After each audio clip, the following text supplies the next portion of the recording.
क्या आपने कभी सोचा कि कुछ बच्चे कम पढ़कर भी ज्यादा मार्क कैसे ले आते हैं? और ऐसा क्यों होता है कि सबका सिलेबस चैप्टर सेम रहता है और सब रिवीजन करके ही जाते हैं, लेकिन 1% बच्चे ही टॉप कर जाते हैं? तो ये सारी चीजों के बारे में ही हम देखेंगे। Hello my dear NCERT learners, a very good evening to all of you. I hope आपका बोर्ड का प्रिपरेशन धमाकेदार चल रहा होगा। आज हम कुछ भी चैप्टर के बारे में डिस्कशन नहीं करेंगे। आज हम एक ऐसा टॉपिक के बारे में डिस्कशन करेंगे जो कि बहुत कम बोला जाता है और यही मेन रीजन रहता है बच्चा का सक्सेस का। तो ये चीजों को डिस्कस करना बहुत जरूरी है। देखो देखो, पढ़े तो सब समझाते हैं कि ऐसे पढ़ लो, यहां से पढ़ लो, वहां से पढ़ लो, ये कर लो, वो कर लो, तुम्हारा एग्जाम अच्छा हो जाएगा। लेकिन ये कोई नहीं बताता कि एग्जाम में कैसे लिखा जाता है, एक्चुअल एग्जाम में लिखने का तरीका कैसे है। जो 1% बच्चे हैं जो कि टॉप कर जाते हैं वो कैसे लिखते हैं। तो आज मैं यही सारी चीजों के बारे में डिस्कशन करूंगा कि एक टॉपर कैसे लिखता है। देखो यहां पर मैं दो चीज रिप्रेजेंट किया हूं, एक पुअर स्टूडेंट और एक है प्रो स्टूडेंट। तो इनमें से तुम आइडिया लगा लेना कि तुम किस कैटेगरी में आ रहे हो, क्योंकि तुम अभी तक ये रूट फॉलो कर रहे हो। ठीक है, तो प्रो स्टूडेंट जो कि 1% बनते हैं वो क्या रूट फॉलो करते हैं, ये रूट फॉलो करते हैं जिस वजह से उनका मार्क एक्स्ट्रा ऑर्डिनरी आ जाता है। ध्यान से सुनना बच्चों, तुम्हारा रिवीजन हो चुका है, तुम बहुत बार रिवाइज कर चुके हो, एंटायर साइंस को पूरा कंप्लीट कर चुके हो, लेकिन तुम्हें फिर भी नर्वसनेस है। तो आज की इस वीडियो देखने के बाद तुम्हारा पूरा नर्वसनेस चला जाएगा। एग्जाम को लेके जो फियर है तुम्हारे माइंड में वो फियर चला जाएगा।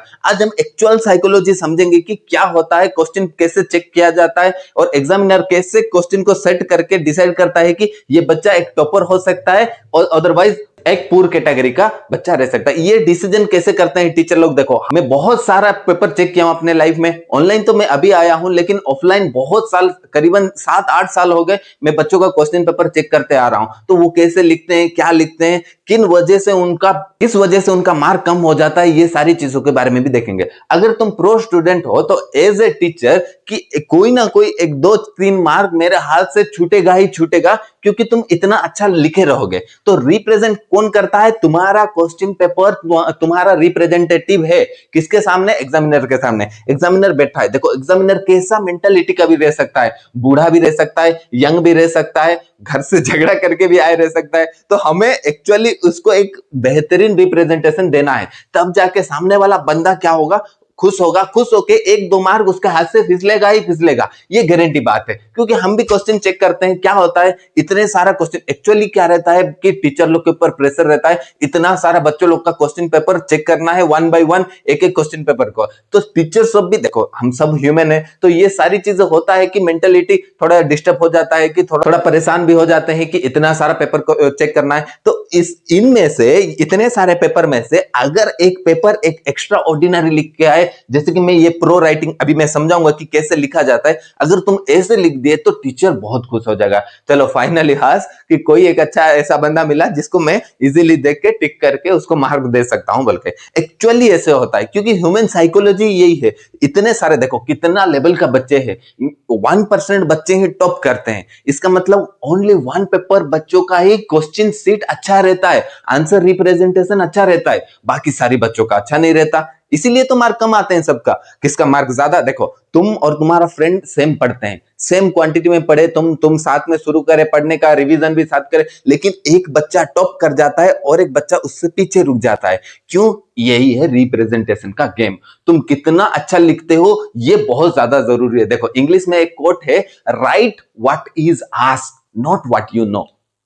इसका मतलब क्या है कि क्या आता है तुम्हें वो जरूरी नहीं है, क्वेश्चन क्या पूछा गया है वो जरूरी है। बच्चे बहुत ओवर कॉन्फिडेंट हो गए। देखो मैं पूर स्टूडेंट में बताता हूं कि एक्चुअली क्या क्या गलती करते हैं बच्चे लोग एग्जाम के दरमियान। देखो आंसर सीट भरना, ये बहुत बड़ा मिसकॉन्सेप्शन है कि तुम भर्ती लिख के आ जाओ, टीचर आंसर दे देगा। अरे बाबा, तुम पहले जाके टीचर का पोजीशन में बैठकर तो देखो, एक बार सोचो तुम उसके पोजीशन में रहते तो तुम ये पेपर भरती भरती, तुम्हारा 32 पेज का नोट है, तुम 32 पेज को भर दिए हो, भर के आ गए हो। यहाँ पर सर नहीं पैरने, कुछ भी समझ में नहीं आ रहा है, तुम क्या लिखे हो, पूरा पैराग्राफ करके लेंदी करके लिख के आ गए हो। तुम सोचो कि अगर तुम एक टीचर की जगह में रहते तो तुम क्या एक्सपेक्ट करते कि क्वेश्चन पेपर कैसा रहना चाहिए, तुम्हें कैसा क्वेश्चन पेपर पसंद आता, वो चीज सोचो और तुम अपना क्वेश्चन पेपर को लिखना शुरू करो।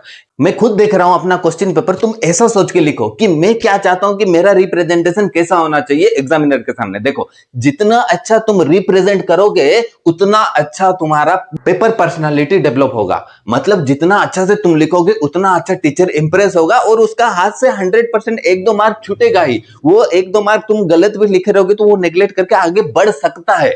ठीक है, ये पॉसिबिलिटी है तुम अगर अच्छा से रिप्रेजेंट करोगे। देखो, पूर्व स्टूडेंट क्या करते हैं, भर भर के लिख दिए, 32 पेज का 32 पेज फिलअप कर दिए और आगे की सोचे कि मैं तो बहुत अच्छा लिखा हूं, अभी मुझे फुल टू फुल मार्क मिल जाएगा, घंटा मिलेगा। कुछ नहीं मिलेगा तुम्हें। इतना तुम भर दोगे तो टीचर पैनिक हो, टीचर देख के टेंशन हो जाएगा, इतना पेज लिखा है ये, क्या लिखा, उसको पता चल जाएगा फर्स्ट 1-2 पेज से। क्योंकि ये तुम माइंड में रखे रहो कि जो तुम्हारा क्वेश्चन पेपर चेक कर रहा है वो तुम्हारे से भी ज्यादा चालाक है। ठीक है, तब जाके वो पोजीशन में आया है। और वो कितने सारे बच्चों का ऐसे देखे रहेगा, तुम्हारा माइंड में ये आ रहा है कि पेपर भर्ती कर दो तो अच्छा मार्क, ये तो सब बच्चों का माइंड में आते रहेगा। इसका मतलब सब बच्चे फर्स्ट डिवीजन हो जा रहे हैं कि सब बच्चे टॉप कर रहे हैं कि नहीं कर रहे।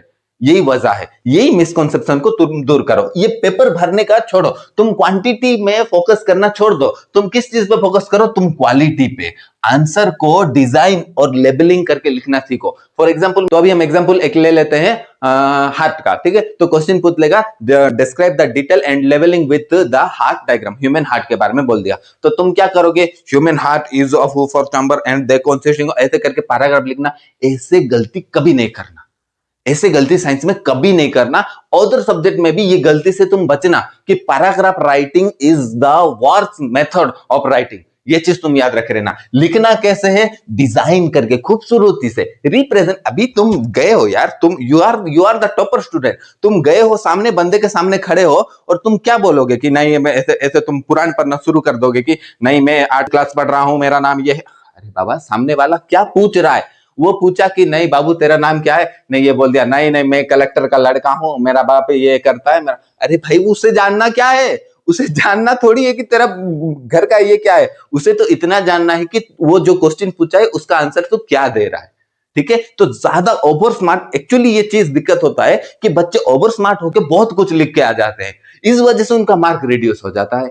ये चीज गौर करना। ठीक है, ज्यादा क्वांटिटी में गौर मत करना, तुम क्वालिटी देखना। तुम जो अपना एक एक पॉइंट लिखे हो, क्या वो वर्थ इट है, क्या वो जेन्युइन है। ठीक है, तो आंसर को डिजाइन करो और लेबल करके लिखो। कोई सा भी सब्जेक्ट तुम साइंस का उठा लो, विदाउट लेबलिंग में उसका नहीं होगा। डायग्राम पूछा है तो तुम डायग्राम बना दो, अगर नहीं पूछा भी है तो शॉर्ट में तुम अपना डायग्राम बना के फिर तुम लिखना शुरू करो, तब जाके एक अच्छा इंप्रेशन गिरेगा टीचर को। क्योंकि तुम डायग्राम देखोगे और जब लिखोगे तो तब तुम्हें आइडिया हो जाएगा। तुम्हें बोलेगा हार्ट के बारे में बताओ, तो तुम्हें पूरा पहले क्या करना पड़ेगा, डायग्राम बनाना पड़ेगा। अगर डायग्राम नहीं बनाने के लिए बोल रहा है, विथ नॉट लेवलिंग डायग्राम के बारे में नहीं बोल रहा है, तो तुम्हें नहीं बनाना है डायग्राम, लेकिन तुम्हें एक शॉर्ट में अपना समझने के लिए वहां पर डायग्राम लगा सकते हो।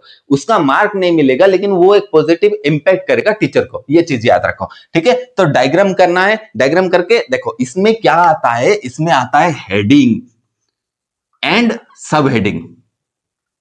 हेडिंग और सब हेडिंग बहुत ज्यादा इंपॉर्टेंट है। देखो, फॉर एग्जांपल हम ब्रेन का लें तो ब्रेन में क्या है, मेन हेडिंग है 3। Brain is consisting of 3 major type.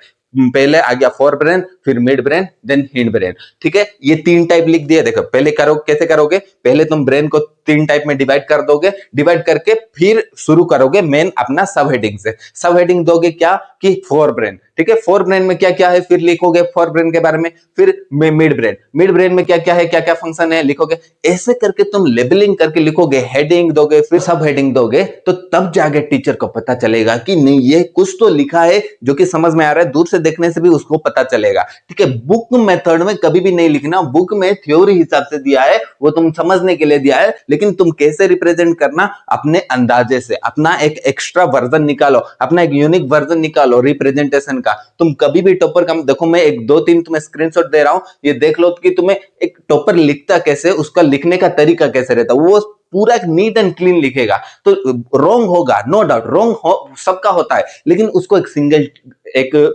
Cross में रिप्रेजेंट करना है, ना कि उसको ऐसे ऐसे करके पूरा ऐसे करके काट दिए, ऐसे ऐसे ऐसे करके सही कि वो वही देख के तुम्हारा मार्क काट देगा। वो ऐसे नहीं होता भाई। तुम एक सिंगल लाइन भी दे दोगे तो वो समझ जाएगा, वो उसको पढ़ेगा ही नहीं। इतना टाइम उसके पास नहीं रहता कि तुम्हारा रॉन्ग वाला भी पढ़े। ठीक है, ये समझ जाओ। ऐसे नहीं करो जो जैसे पूर्व स्टूडेंट करते हैं कि जो याद है सब छाप देना है। ये ऐसे ही करते हैं बच्चे लोग, जितना याद है सब कुछ लिख के आ जाएंगे। ऐसे नहीं करो, ऐसे करने से तुम जितना लिखोगे उसका भी इंप्रेशन डाउन हो जाएगा। ऐसे नहीं लिखना है, जो याद है वो सबको छाप के नहीं आना है। कैसे लिखना है? जो पूछा गया है सिर्फ उसका ही जवाब देना है तुम्हें। समझ में आ गया इतना?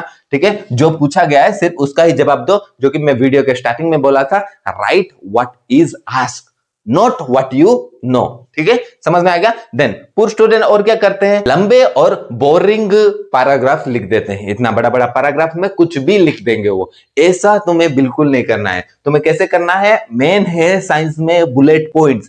एक एक पॉइंट के थ्रू तुम रिप्रेजेंट करोगे। पॉइंट 3 से 4 लाइन से ज्यादा मत लिखना। ठीक है, तो 3 to 4 लाइन मैक्स है। और पॉइंट लिखने के बाद क्या देना, ये बहुत ज्यादा जरूरी है। एग्जामिनर को बहुत आई कैचिंग करता है। ये आई कैचिंग करने का बहुत इंपॉर्टेंट चीज है, हाईलाइट द कीवर्ड। सोचो तुम एक सेंटेंस लिख रहे हो, सेंटेंस में एक इंपॉर्टेंट पॉइंट आ गया जो कि तुम्हें लगता है कि मैं ये पॉइंट का सबसे मतलब हार्ट है, ये पॉइंट का हार्ट है, तो उस पॉइंट को तुम अंडरलाइन कर देना। हो गया, समझ में आ गया? अगर तुम लिख रहे हो हार्ट के बारे में, तो heart is consisting of 4 chamber, ये तो तुम लिखे, ये तो पता ही है सबको। लेकिन तुम लिखे पुल्मोनरी आर्टरी के बारे में, pulmonary artery is carried deoxygenated blood, तो वहां पर डीऑक्सीजनेटेड ब्लड और पुल्मोनरी आर्टरी के पास एक तुम अगर ये हाईलाइट दे दोगे, उसके नीचे एक लाइन ये कर दोगे, तो एग्जामिनर जब क्वेश्चन पेपर चेक करते रहेगा वो डायरेक्ट चला जाएगा कि हाँ ये लिखा है, हाँ पुल्मोनरी आर्टरी लिखा है, हाँ डीऑक्सीजनेटेड ब्लड, हाँ टिक। हो गया, इतना ही हो गया। यहां से ही तुम्हारा इंप्रेशन हाइप हो जाएगा उसके सामने। तुम्हें रिप्रेजेंट करना है कि हाउ स्मार्ट यू आर। समझ में आ गया? Not how boring you are. Okay, फिर लास्ट क्या करते हैं पूर्व स्टूडेंट? डायग्राम नहीं बनाते। डायग्राम नहीं बनाते, यहीं से ही दिक्कत शुरू हो जाता है। जो भी चीज अगर पूछा गया है, अगर ना भी पूछा गया है, तो तुम शॉर्ट में डायग्राम एक बना लो। देखो डायग्राम कैसे, पेंसिल में अगर तुम्हारा गलत हो रहा है डायग्राम, तो पेंसिल प्रिपेयर करो। अदरवाइज मेरा ओपिनियन में तुम पेंसिल प्रिपेयर मत करो, आराम से अपना पेन में ही जाके बनाओ। घर से प्रैक्टिस करके गए रहो, आराम पेन से बना दो एक बार में डायग्राम। देखो, science is not about beauty. Science में ब्यूटी बोलने का चीज कुछ भी एग्जिस्ट नहीं करता। साइंस में क्या एग्जिस्ट करता है? कॉन्सेप्ट। तुम कितना अच्छा डायग्राम बनाए हो उससे कुछ उन्हें फर्क नहीं पड़ेगा, तुम कैसे रिप्रेजेंट किए हो वो फर्क पड़ेगा। समझ में आ गया? ब्यूटी का कॉन्सेप्ट साइंस में नहीं है। ठीक है, साइंस में क्या है? एक स्ट्रक्चर है। ये लड़की इतनी ब्यूटीफुल है, हाउ ब्यूटीफुल द गर्ल। ऐसे हम कहां पढ़ते हैं? इंग्लिश और लैंग्वेज सब्जेक्ट में पढ़ते हैं। लेकिन साइंस में क्या पढ़ते हैं? एक स्ट्रक्चर है, एक ढांचा है, इंसानी ढांचा है, जो कि हाड़ और मांस से बना है। यही कॉन्सेप्ट रहता है साइंस में। ठीक है, तो science is not about beauty. Science beauty को देखेगा ही नहीं, तुम कितना अच्छा। हाँ, इतना है कि एटलीस्ट उसको पता चले कि हाँ ये लेबलिंग डायग्राम क्या है, और ये ऊपर का पार्ट ये है। ये अगर हार्ट का स्ट्रक्चर तुम बना रहे हो तो ये हार्ट है, अगर उधर को स्ट्रक्चर बना रहे हो तो थोड़ा रिप्रेजेंटेशन रहना चाहिए, थोड़ा अट्रैक्टिव रहना चाहिए। लेकिन पूरा अगर तुम बैठ के वहां पर पिकासो बन जाओ, कोई जरूरत नहीं है। ठीक है, तुम एग्जाम देने गए हो, जितना पूछा है उतना करके आ जाओ, कुछ भी ज्यादा एक्स्ट्रा करने का जरूरत नहीं है। ठीक है, तो लेवलिंग डायग्राम करके वो चीज को रिप्रेजेंट करो। जितना अच्छा तुम्हारा रिप्रेजेंटेशन रहेगा माय डियर स्टूडेंट, उतना ही अच्छा तुम्हारा इंप्रेशन गिरेगा वो एग्जामिनर को। जितना अच्छा इंप्रेशन गिरेगा उसके पास, उतना अच्छा वो मार्क देगा। वो कहीं ना कहीं 1-2 मार्क में स्लिप होगा जरूर। क्यों होगा? क्योंकि तुम्हारा रिप्रेजेंटेशन इतना अच्छा रहेगा। यही डिफरेंस है पूर स्टूडेंट और प्रो स्टूडेंट को लेकर। और एक चीज तुम गौर करो कि कभी भी तुम शॉर्टकट में कुछ भी नहीं लिखना। ETC हो गया और एंड को ऐसे, ये सब चीज कभी नहीं करना। देखो मैं यहां पर लिखा हूं बुलेट पॉइंट और यहां पर ऐसे कर दें, ये तुम्हें पता चल गया। और ऐसे भी नहीं करना, डायरेक्ट तुम्हें और लिखना पड़ेगा। ये सारी चीजें तुम्हें पता, ये सिली मिस्टेक ही बच्चे लोग का मार्क डाउन कर देता है।